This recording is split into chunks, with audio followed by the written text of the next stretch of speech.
you have to follow the customer behavior. I have to follow the customer apps and etc. How does TikTok work? It doesn't work on a desktop. It works on a phone. So the phone is now very important. It's the e-commerce master plan podcast. Here to help you solve your marketing problems and grow your e-commerce business. Cutting through the hype to bring you inspiration and advice from the e-commerce sector and beyond. Here's your host, Chloe Thomas. Hello and welcome. It's great to have you here. Thank you for hitting play and choosing to listen to one of our inspiring guests. We've got a real treat for you today. We are going deep into the world of buying, what products you buy. We're going to be exploring both buying in other people's products, so working with brands and what you can do on that side of things. We're also going to be looking a bit at product development and your own product, and also talking about how you make those two things work together if that's what you're doing in your business. To go through all of this, I've got the amazing James Barron joining us, who was the first head of buying for menswear at ASOS. You'll hear it in a minute, but his CV, he's worked for all the bigs in fashion in this country, and he has a wealth of information that he's providing. This is going to be brilliant if you're a marketer who needs to know more about what buying you're up to so you can sell the products better. It's going to be good for you if you're someone who works in the buying department and wants to get better at it. It's also going to be good for you if you're an owner, founder who's trying to work out how to manage all of this. Some really great advice coming up from James in this episode. So make sure you listen right to the end so you don't miss out on his top tips, which are excellent, and my own take on this episode. One thing to warn you about, there's a bit of a ticking noise in the background. We couldn't manage to get rid of it, so apologies. But yeah, that's on the podcast. It's not somewhere near you. If your tech stack is becoming a bottleneck to growth, it's time to replatform, and you should check out Shopline. Shopline is the modern commerce platform that's disrupting Europe as one of Asia's leading e-commerce platforms. Whether your bottleneck is setting up more sales channels like social commerce or expanding to new markets globally, Shopline takes care of everything from store setups, checkouts and payments to logistics and more. With single-click migration and out-of-the-box tools, they're there to help. The best part about it, you don't need to pay until your site is live. Here in the UK, they power brands like In The Style and Everything £5, whilst in Asia, they're the platform of choice for huge brands like Lego and Muji. If you want to scale, it's time to book your free trial or have a chat with one of the Shopline team. Find out what Shopline could do for you via ecmp.info/Shopline. That's ecmp.info/SHOPLINE. Super are on a mission to disrupt the payments landscape. In an industry where merchants are used to being charged for every swipe, tap or click, Super Payments is flipping the script and making the transaction 100% free. Yes, you heard that right. 100% free. Plus, Super offers a free loyalty program, so you can pass the savings generated from free payments back to your customers as cash rewards. Thousands of brands are already seeing increases of over 40% in their retention rates because of this. Everybody wins. If you ship or sell to the UK, sign up for a demo now at ecmp.info/super. That's ecmp.info/SUPER. On that landing page, you'll also find full T's and C's and details of how you could get a special £5 welcome bonus for your customers. And now to introduce our special guest. James Barron is a fashion buyer. With over 13 years at ASOS and previous roles at Envy, Moss Bros, M&S and Arcadia, there is very little James doesn't know about either buying third-party brands in or product development of your own brand fashion. Hello, James. Thank you for such a nice introduction, Chloe. Cheers. My pleasure. It's brilliant to have someone with your depth of experience on the show. And as we were talking about earlier, having both sides, both the buying in other brands and the product development, is quite unique. So I'm looking forward to getting into all of that. But before we do, how did you get into the world of e-commerce? Into e-commerce? Well, that was really probably when I joined ASOS, because before most of my roles were bricks and mortar. obviously managing hundreds of stores, etc., working around that. But 2010, so 13 and a half years ago, because of my branded experience and my product development, I guess I was one of a few candidates potentially who was suitable for the role when they were recruiting. And I was the first head of buying for menswear at ASOS, a very small team. And I was the first manager which came in on time. So they chose me, and obviously the rest is history now. And making that move from predominantly bricks and high street stores to online, does it make much difference when you're at the buying side of things? I mean, I know as a marketer, it makes a huge difference because your customers are coming in at a different place. But with buying, I always think you're right at the beginning of the process. So is it that different? The buying process itself, I guess, is exactly the same, how you produce product and bring to market. But I guess the advantage of online very early on was that you have no restrictions in terms of density and space, because you can buy far more options, and you don't have to fit it into a store. Your store is endless. It has no walls. So if jeans are on track, a bricks and mortar store will have lots of jeans but potentially have less of a trousers. While online, you just put out the right products and continue to test and learn. So one of the things it gave us was a huge amount of width now, which has obviously driven a lot of choice. That gave, I think, a lot more freedom to the buyers, and also complicated it because they're buying a lot more options. And that was a slightly different challenge to what you have in bricks and mortar. Yeah, we often say that constraint creates better results, and you have to make those tough decisions. But did you miss the constraint at any time, or was the freedom of being able to go wide on everything just too good? I think the constraint works two ways. I think the constraint can become a constraint in terms of how people buy. They're scared of change. They tend to go, well, that was good last year, so we'll repeat that or we'll do a version of that. I think online, what it gave us was, you build a structure into the process. So yes, you continue with the winners and you build a process, but it also gives you far more freedom to trial, far more freedom to test. As long as you buy that stock appropriately. And again, if you're thinking about the volume that you'd have to buy for a store, you need to fill up a rack and have all the sizes and all that kind of thing into, 100, 200 stores. Suddenly you've got a lot of cash tied up in that stock. Online, if you could buy 50 units, as we once did, or 200 and 300 units, no one knows whether you bought 300 units or 20,000. So it gives you the ability to test, it gives you the ability to react. Also means you can also buy daily, really, and monthly. So, in a store, you'd set yourself out and you'd have, 6, 8 weeks of the same stock, and some of it might change. Online, you'd follow the trend. If something started to work, then you'd maneuver into that and you'd pull out of something else. So it gave the buyers a lot more freedom, and obviously that generates a big wheel of success. So if you can get that wheel going and you're spending budget, that generates more budget because you've turned the cash very quickly.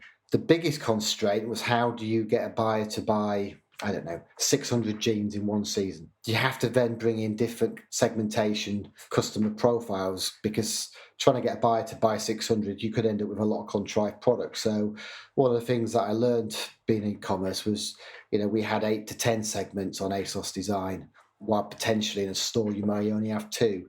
So what I mean by that, you might have a kind of Scandi look, and you might have something a bit more kind of Love Island, and you create these personas, and then you build up your range based on customers. You also build your range based on events and occasions, and that's definitely happened over the last 10 years. People get dressed to go to the airport nowadays, and that's a very important part of their day. So they've got an airport look, then they get to, obviously, if they're going away, they might have a beach look, they might have a beach to bar look, they might have a night look. So the way people process and determine what they wear, so by spreading that out and creating these personas, you can obviously therefore, keep the range fairly consistent in terms of its end use. ASOS was about 20-something fashion, so that gave us a very clear channel of who to produce for.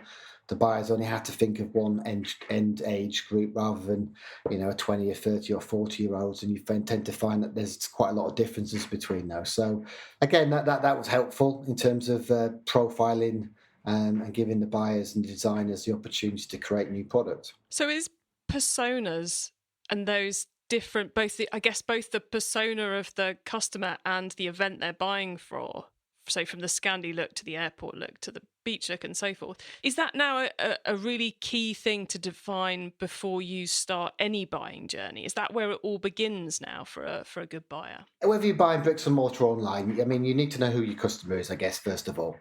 Who are you buying for? What is the business about? What's your age group? What's your fashion sense? Can you sell extreme fashion or are you core fashion?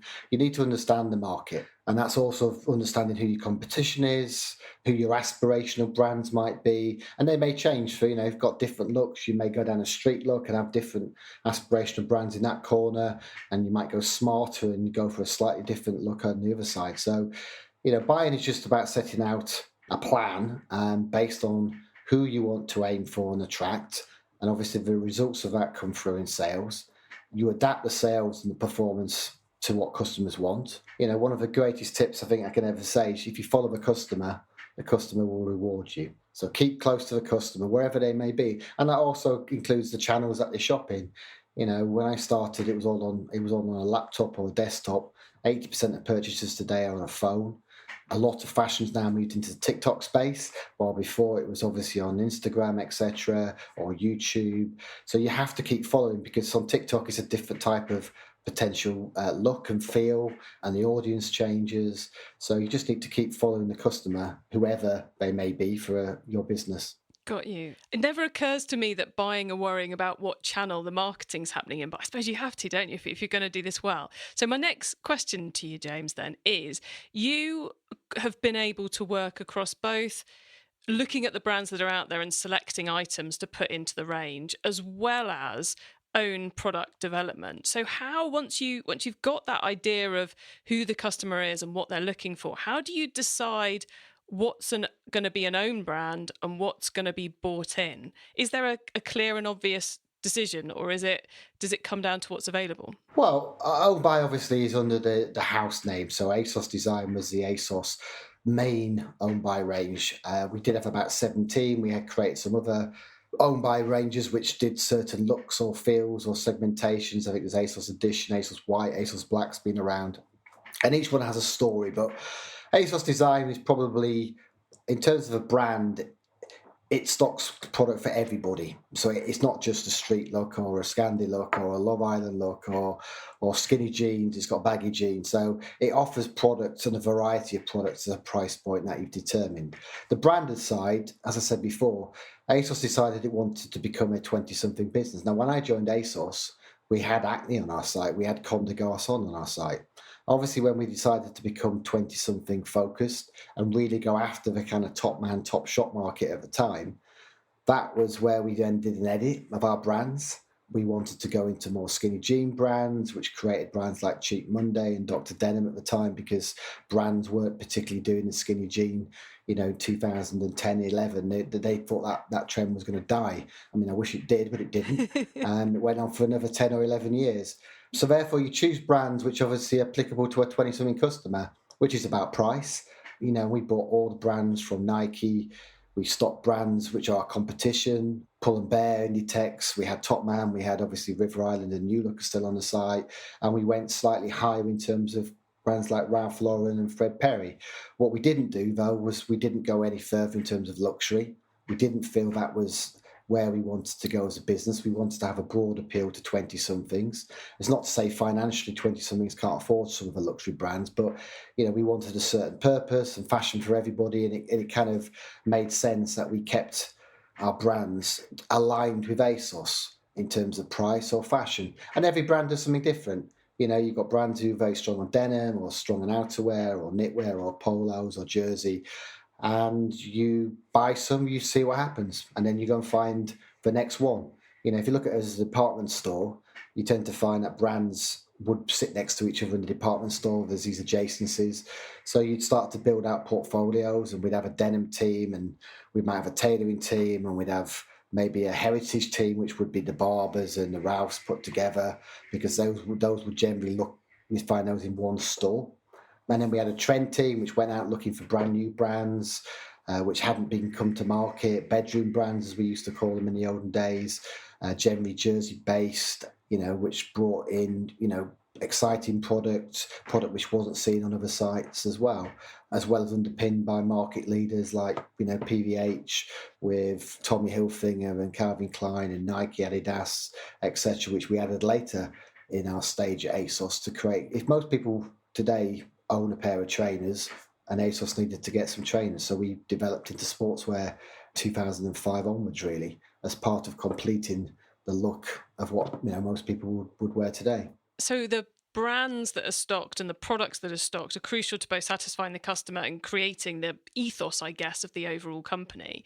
So then is the own brand developed product, does that become filling in the gaps of what's not available everywhere else, or the kind of like the bellwethers, we must have these, so we'll design them ourselves? Obviously some brands, I could tell you what it's going to look like in 20 years' time.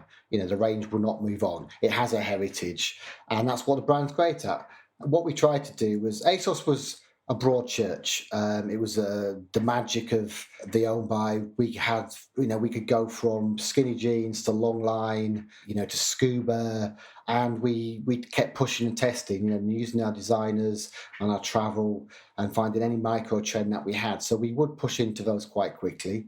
But there were brands out there who were also quite quick, particularly some of the younger brands. But what it did was it gave a halo effect. So if Street was big and we got Carhartt and Owned By did an element of it, then it kind of underpins the fact that you've got the product. I mean, one of the things at ASOS we wanted to do from day one was, I don't know, if denim jackets were on trend, we wanted to offer the customer the greatest choice of denim jackets. So that would be ASOS, may have 10, but then we have denim jackets from Levi's or whoever.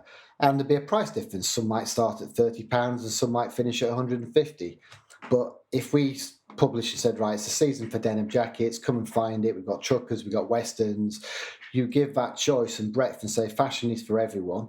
Now you make a decision on preference, price, fabric, rather than just saying we want, this is how you have to dress, this is the brand you have to buy.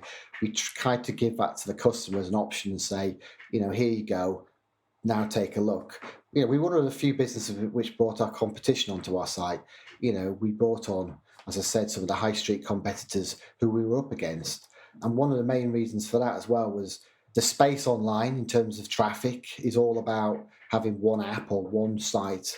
So ASOS, realised very early on that having a place where you could buy 4 or 5 or 6 or 10 garments in one go across your favourite brands and favourite stores was quite a nice way of then getting one delivery rather than getting 3 or 4 deliveries or spending time to go and shop different places. People came to ASOS and said, right, this selection is amazing. I can buy all this selection. And yes, it would probably have an ASOS design product within that as well, but it would also have, different products from different brands. And that's what made it quite successful. Excellent. Loving the way you're explaining this, James. Now, I'm sure we've got plenty of people listening who are all about the product development on the buying side. I'm sure we've got many who are all about the buying brands in. So can we pick your brains a bit for advice for those specific buyers or founders who are doing these jobs? So if someone's looking to buy in brands, other people's product to sell on their e-commerce store and their bricks and clicks store, what are the key tenets of success for them? What do they need to make sure they're on top of to make this work for them? To buy brands, as I said before, you need to decide who you are and what customer you want to aim for. So the brands that you go after are brands which are out in the market, which reinforce the fashion of today, whether it's product or whether it's a big movement in terms of streetwear or sportswear, and is equivalent, for your 20-something customer. So that's the first point of call. What you're also trying to do is bring a brand on and show people how they can wear it differently. ASOS was at a 20-something market, so one of the things we benefited from was getting brands to buy into the ASOS concept of look and feel. At ASOS, the way we shoot product was always seen as a USP. It was always quite positive and proactive. The models were different. We didn't chop the heads off. We always showed the model. And that began to tell quite a nice story. So, the brands, you bring brands on, you bring some for a season because something's hot. You might get rid of them after a season or two. Some brands, it's about a relationship, which you've had been built for 10 or 15 years. Some brands would like some input into fashion or product development or ideas and allow you to do SMUs. Some brands allow you to buy what they basically show. But ASOS probably gave us a slightly different fashion tip. We could sell not just the core product, but we could also push the boundaries and probably sell some more exciting product as well, because you saw it on a model, and that model may not look quite like you, but it gave you a very good representation of how it fitted and gave you the confidence then to maybe try that kind of product, etc. Got you. You said SMUs in there. I have no idea what that means. What's an SMU? SMU is a special manufacturing unit. So effectively, a brand is normally a selection process. So you would generally have a buyer who might buy 40 brands. Those 40 brands would give you, 3,000 or 4,000 products. An SMU is where you work with the brand in advance to develop it for that season. So it might be colorway traditionally, or it might be actually new ranges, or extension of ranges. So the product can be exclusive, it doesn't have to be, but you generally will push the boundaries a little bit. We worked very closely with North Face, who had a very strong menswear business, very tiny women's wear business. And working with them, we helped to kind of bring their younger women's wear business to the fore. We created the Nupsy with them in terms of new colorways. We used their Glacier fleece and developed that into tank tops, etc. And it changed their market. And suddenly they had a 30-40% mix of women's wear in a business, which traditionally the 20-year-old wouldn't have bought in the past. It had too many darts in it. It was old-fashioned. The colours were wrong. And if the brand allows you sometimes to do that, and the brand has to want to do that because it's their brand and it's their brand equity, then there are opportunities for them to test and learn as well. Yeah, huge opportunities for everybody when that works out. And then for those people who are listening who are developing their own products to sell, what's the key advice when you're doing that from the buying perspective? Obviously, you need product. You need to design what the range looks like, options, price extension, quality of garment. Who are you trying to hit as your customer? You then also need to then find a way of manufacturing it. Are you close to home? Are you long lead? You do a mix of both. We like to try and have both long lead and short lead, reactivity. And you tend to get smaller minimums closer to home, but if you go further afield, the units are bigger. So sometimes it depends on the scale of your business, but you need to try and keep a speed to market. You need to try and find a way of being able to repeat in season. So you need to build in flexibility.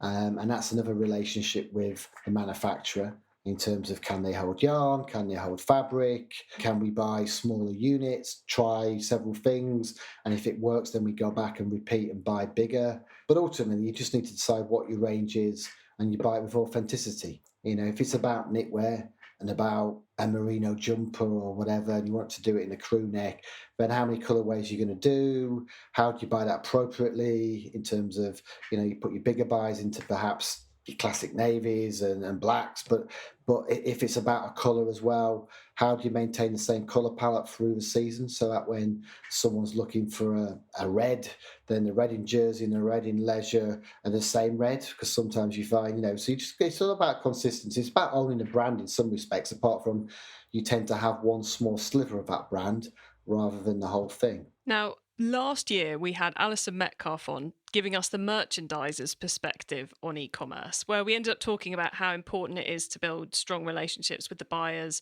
and also with marketing. How do you find it works best when you're working with the merchandising team? Because they're two very different skill sets, but so often just referred to as, oh, that's buying and merchandising, but it is generally two separate teams. So how do you find it works best? It's two separate teams, but ultimately they need to be a team. They need to be empowered to have full ownership of their purchase, work as in tandem, or if it's a designer as well, with the designer in terms of a three. Because ultimately, you're buying one season, so you might be in the middle of autumn winter today, that stock's coming through, you're trading that stock, you're trying to clear the stock, you're trying to clear up some mistakes or try and repeat into season. You're probably building or built most of your spring 24 range already. You probably started to place some of it, but not all of it. You've got some OTB. And then you're also thinking about autumn 24 as well, which is based on what you're currently seeing today in terms of fashion trends and current sales. So there's a very unique relationship whereby a good team has to have a strong buyer and a strong merchandiser. You can't just have one or the other because it doesn't work. You need to be able to have relationships with the supply base and the factories. in terms of where you are, in terms of turning product off or pulling product forward. And for me, it's never just been about the buyer owns this and the merchandise owns that. For me, there has to be a relationship between both of them. Need to look at the cover, both of them need to look at sell-through, both of them need to challenge on price, both of them need to be aware of the competition and understand what changes they can make. You're never going to buy a season perfectly. It's how do you react and get out of the mistakes or the opportunities and bring those opportunities in. And that has to be aligned across both rather than just one. And it's therefore for me, we always built teams, and I probably had 20 teams all doing the same thing.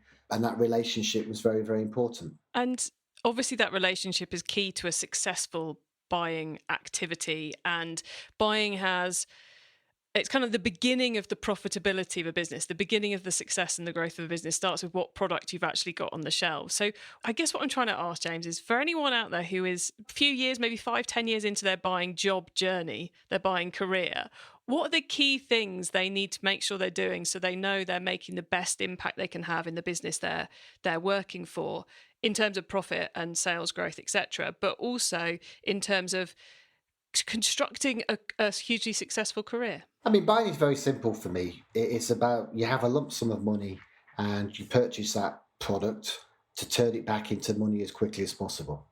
If you can turn it as quickly as possible, that therefore gives you more money to spend. The issues arise when it doesn't work or hasn't worked or etc., and that money then gets tied up. But ultimately, buying is just about buying stock and selling it. And therefore, you need to line everything up. You need to be able to get stock back in quickly. There's no point going out to Bangladesh and buying loads of stock, but you can't sell anything unless it's in your warehouse. There's no point in having it on a ship, claiming you've got 70% intake margin when you don't get it for 6 or 8 weeks. You could have bought it locally at a smaller margin and made sales. For me, exit margin is as important as intake margin. I think too many businesses look at intake margin as the KPI for a buyer. I think that takes product first away in some respects for me. It downgrades product sometimes. Buyers are looking for a 3p saving here and a 4p saving there. And sometimes they're taking away the essence of what a product should be. So exit margin for me is really important, but you do need to understand what intake margin means as well. And the more love you put into the product, the customer rewards you with purchase.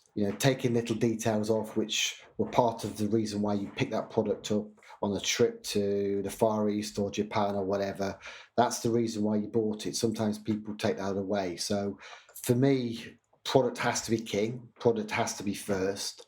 And sometimes we cut too many corners into pursuit of intake margin, which might look good on paper, but ultimately the exit margin is the key. The sell-through is the key thing. The cover is the key thing. If you can control your stock, that'll give you your exit margin, which will be far better and far more rewarding than just going after an intake margin, because the product tends to be a bit bland sometimes when people buy like that.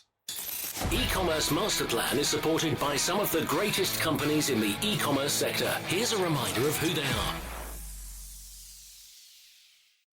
If your tech stack is becoming a bottleneck to growth, it's time to replatform, and you should check out Shopline. Shopline is the modern commerce platform that's disrupting Europe as one of Asia's leading e-commerce platforms.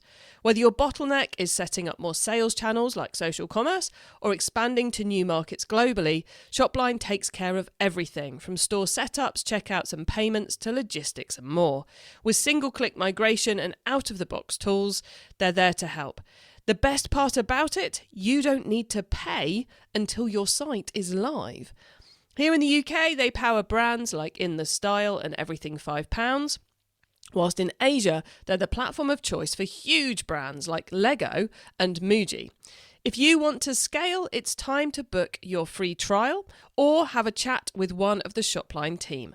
Find out what Shopline could do for you via ecmp.info/Shopline. That's ecmp.info/SHOPLINE. Super are on a mission to disrupt the payments landscape. In an industry where merchants are used to being charged for every swipe, tap or click, Super Payments is flipping the script and making the transaction 100% free. Yes, you heard that right. 100% free.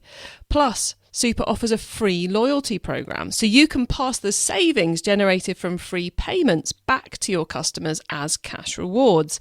Thousands of brands are already seeing increases of over 40% in their retention rates because of this. Everybody wins. If you ship or sell to the UK, sign up for a demo now at ecmp.info/super. That's ecmp.info/super. On that landing page, you'll also find full T's and C's and details of how you could get a special £5 welcome bonus for your customers. It's time for the top tips round. Okay, I love this section because it gives me and our listeners some really quick ideas for taking our businesses to the next level. So, James, are you ready for the top tips? Yes, give it a good go. Okay, the book top tip. If everyone listening to this podcast agreed to take Friday off and read a book to make their business better, which book would you recommend? Slightly left field potentially, but there's a book called Legacy, which was written by a guy called James Kerr, which is based on the All Blacks New Zealand rugby team.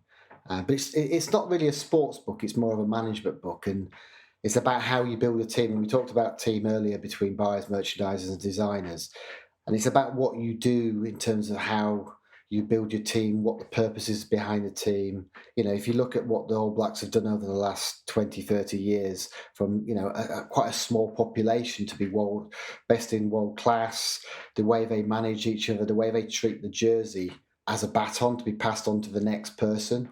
There's quite a nice piece within how you come to work to represent something rather than just representing yourself. And I think that's a really key part of being a team. And, you know, how you build that into practice is quite interesting. So if you like a bit of sport, and if you don't like sport, I still think it's a very interesting conversation. So The Legacy by James Kerr. Great recommendation. Yeah, I think there's so much we can learn from sport where it's so much, you know, the scoring process is so much simpler than it is in business.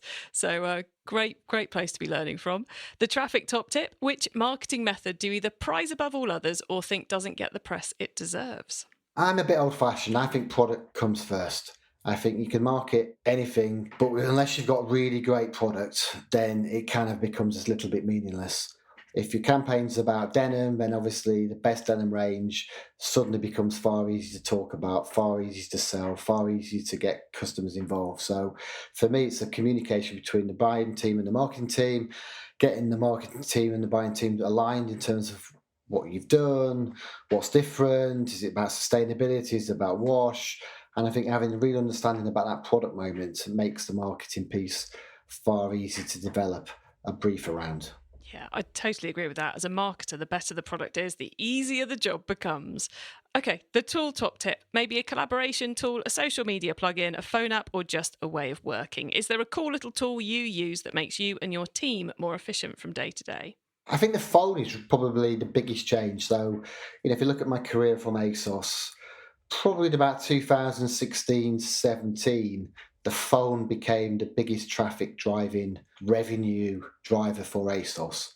And actually, we had to change the buyers from looking at their laptops every day to actually looking at the product on their phone, because it is different. You know, the images are slightly smaller.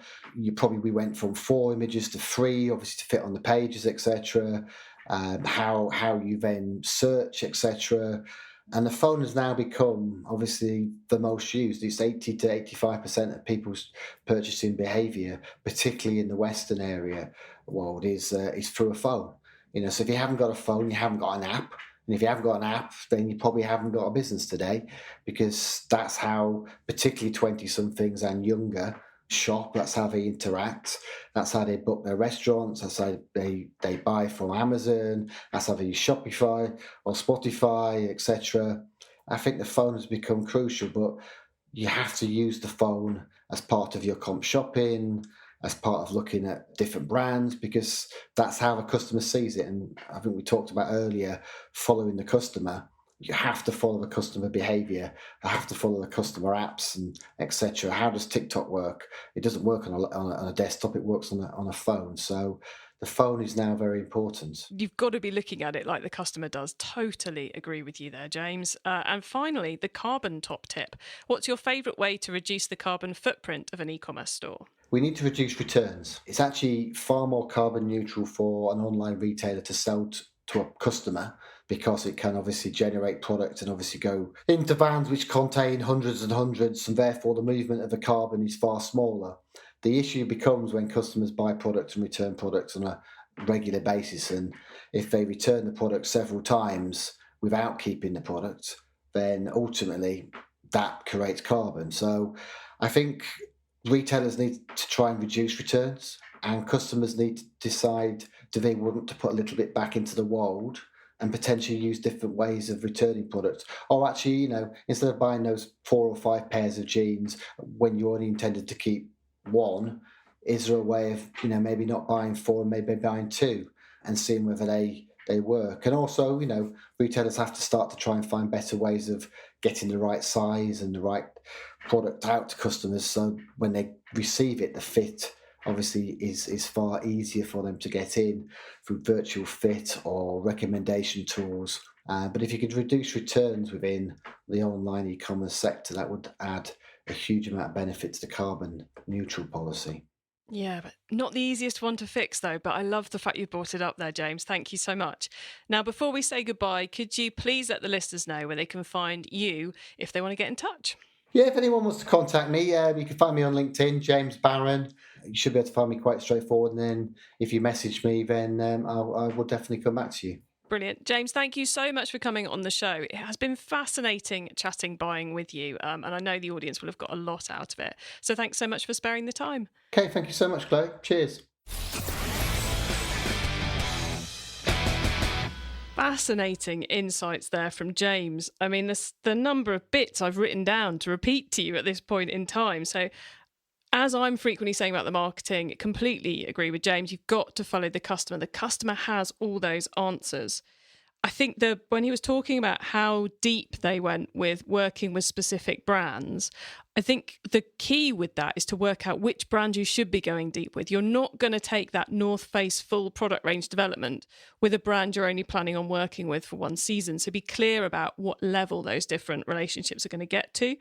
Pay attention to your entry margin and your exit margin. If you're wondering what that is, that's the margin which you buy it at. So what price if you sell it at full price? Exit margin being what margin you actually made it when it actually had gone out the warehouse. Very important numbers. Your profitability of your business is based on the exit margin, not the entry margin. The entry margin is the skill of your buyer. The exit margin is how well it sells. Very roughly speaking.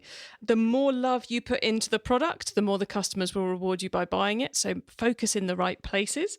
Look at the product as the customer does. I'm not sure I totally agree with James in terms of if you don't have an app, you're dead in the water these days.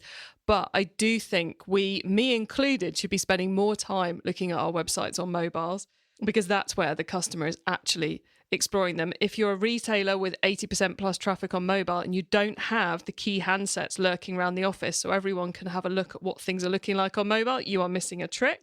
And there was just loads of great insight there on how to do the buying well. And buying is where the profit of your business begins, where that whole journey of everything that happens in your business really begins. So I guess I'm just really pleased that James was willing to spare the time to come and talk to us about all of that. So I hope you got lots out of it too. You can get your hands on the notes from this episode, including the top tips and links to what we've mentioned, by heading over to ecommercemasterplan.com/podcast, or use our direct episode short links. Just put ecmp.info/ the number of this episode into the URL bar and you'll go straight to the correct episode page.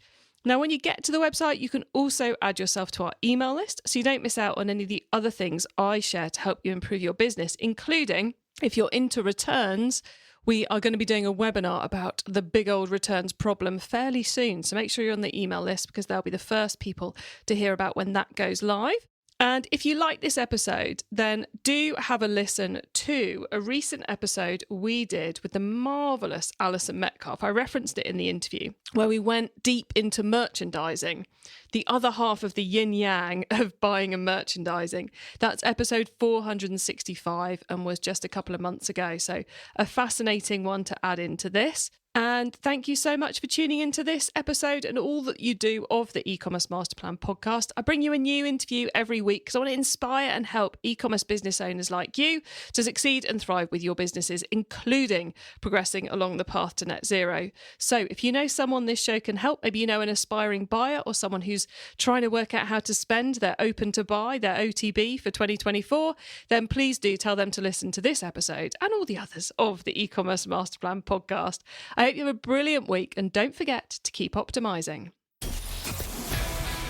Thank you for listening to the e-commerce master plan podcast.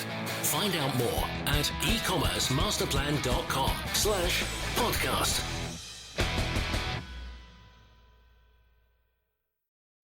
If your tech stack is becoming a bottleneck to growth, it's time to replatform, and you should check out Shopline.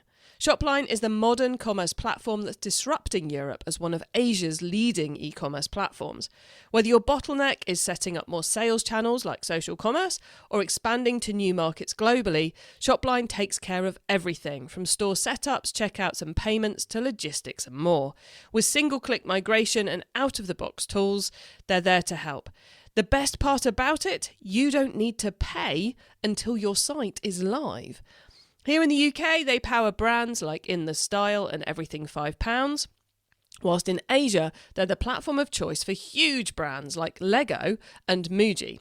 If you want to scale, it's time to book your free trial or have a chat with one of the Shopline team.